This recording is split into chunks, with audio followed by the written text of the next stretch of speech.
Cami of the Shallow Soil. Prologue: The Soil-Bound Law. Long before kingdoms rose and fell, before gods demanded temples and thrones, the land of Tyranny pulsed with neutral magic. Magic was once like breath, shared, effortless, unearned. Then came the shattering, when the sky cracked with fire and the soil split into layers, rich and poor, lush and dry, magic and barren. In the aftermath, scholars discovered a cruel truth.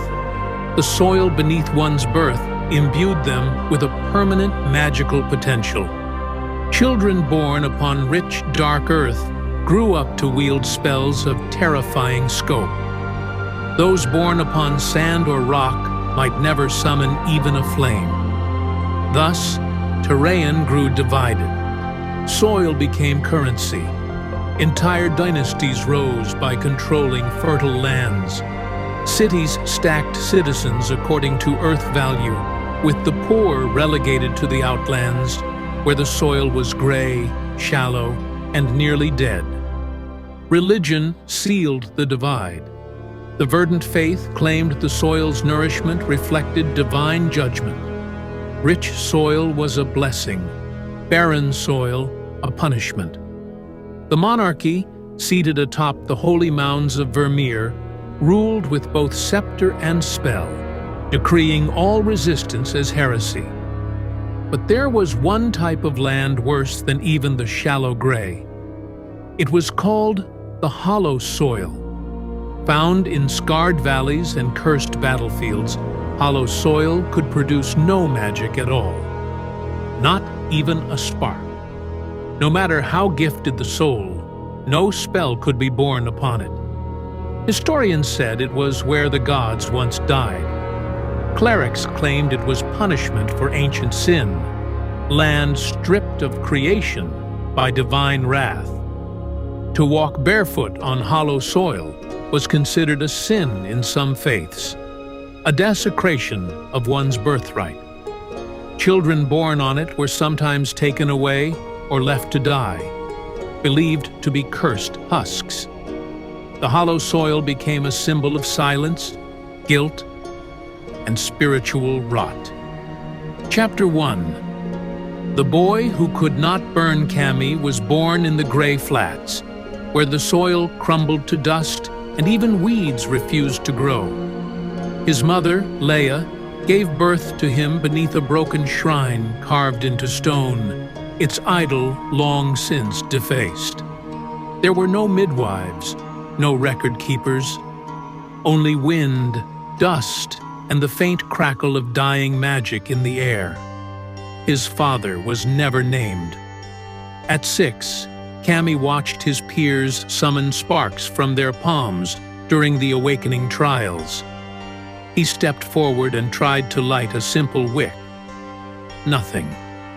A faint warmth tickled his skin, then vanished. The priest overseeing the test nodded without expression and scribbled into his tome, "Null tear." That night, Cami cried beside his mother. "Why didn't the magic come to me?" he asked. "It came," Leah whispered, brushing dust from his cheek. "But you were born in a land where the earth is too tired to give. So that's it? I'll never have magic? Not unless you find a way to give the land its strength back." Chapter 2. Of Dust and Fireflies. Cami spent his childhood watching. He couldn't cast, but he could see.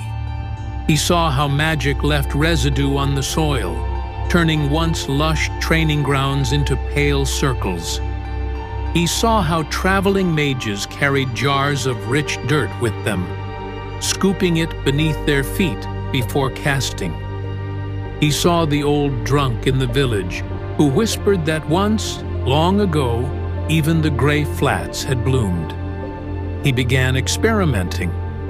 At 10, he buried firefly husks in a garden patch behind their hut, trying to feed the soil with light. At 12, he snuck into a traveling alchemist's wagon and read about ley lines, veins of magic deep within the world. At 13, he traced cracks in the ground with salt, hoping to mimic spell runes. Nothing worked, but he learned. Every failure was a data point, every patch of ground, a page. Chapter 3. A World Unfair. When Cami turned 15, a messenger arrived from the capital with a sealed writ. All boys of age were to present themselves for military conscription or trade apprenticeship. But Cami had another plan. He left at dawn, taking only a satchel, a shard of cracked mirror, and a small wooden vial of gray flat soil. He walked for days across scorched plains and blooming hills, passing towns where children laughed while shaping wind into melody. In the city of Halburn, he saw a girl hover mid-air while sketching constellations with her fingers. And at every inn and street market, he heard the same joke whispered with a smirk. "Don't let a gray soil boy touch your ward stones. He might curse them with weakness." Cami learned to walk with his eyes down, but he also listened. In a crumbling library outside the city, he discovered a forbidden tome titled On the Neutral Earth, Pre-Shattering Theories. It spoke of a time when all soil carried equal magic, when spells were a partnership, not a hierarchy, when power was not birthright, but discipline. The book was missing pages, burned most likely, but it was enough. Chapter 4. The Seed of Rebellion. Cami traveled farther. In a mountain glade where the air shimmered with old energy, he unearthed a glowing root buried under scorched ash. It pulsed with neutral magic, neither dark nor light, neither rich nor barren. He planted it in 3 different soils, royal black, village clay, and the dust from his satchel. In the rich soil, it grew into a vibrant vine overnight. In village soil, it took a week. In his dust, nothing. Until he tried something strange. He lay beside the root, bleeding from a small self-inflicted cut, and whispered a lullaby his mother once sang. In the morning, the root shimmered faintly. The soil was changing. Cami realized nourishment could be shared.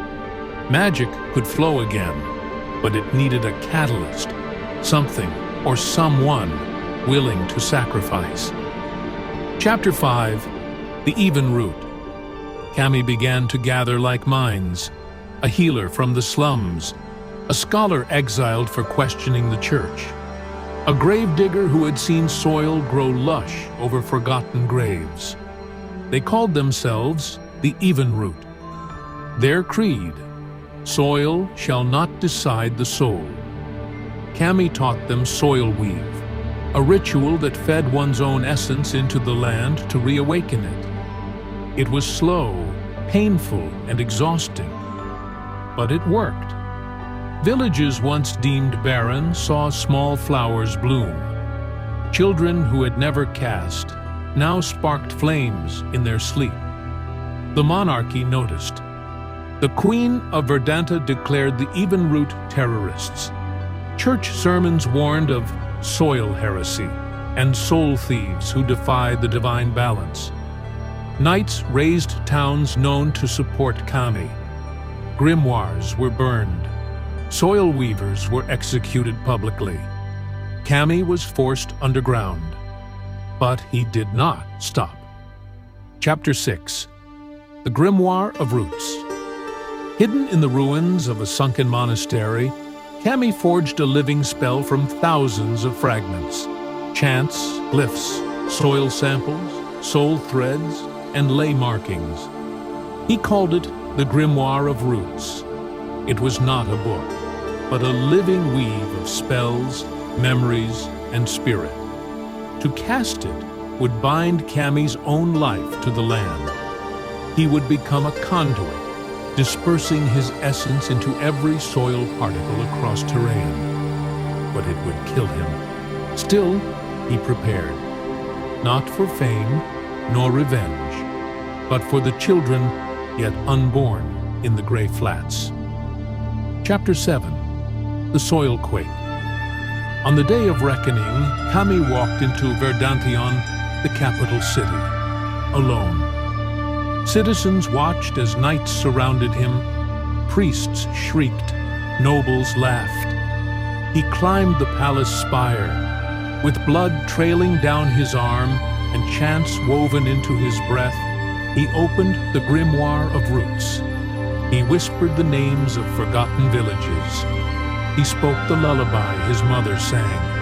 He poured everything he was into the air and into the earth. The city trembled, not with destruction, but with rebirth. Across terrain, soil shimmered.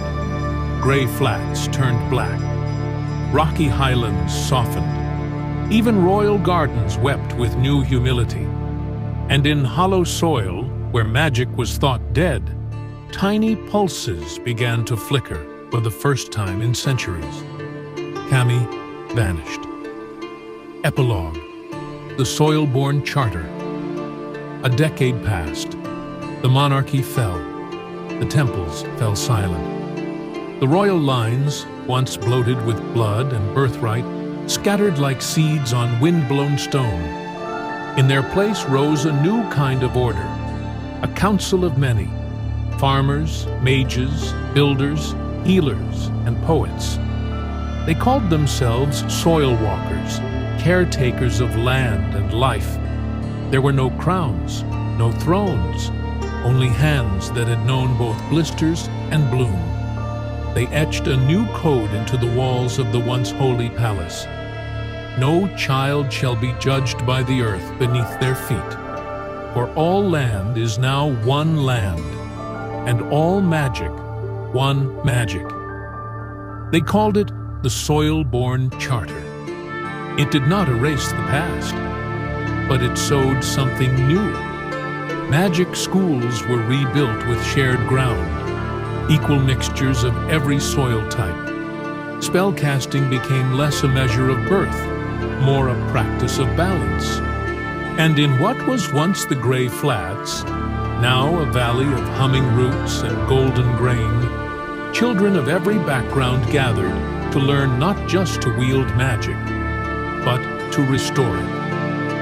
At the heart of this land, surrounded by ever-blooming trees and singing moss, stands a statue of a boy with no crown and no sword, just a fistful of dirt held gently in his palm. The plaque reads, "We do not choose the soil we are born into, but we can choose the world we grow."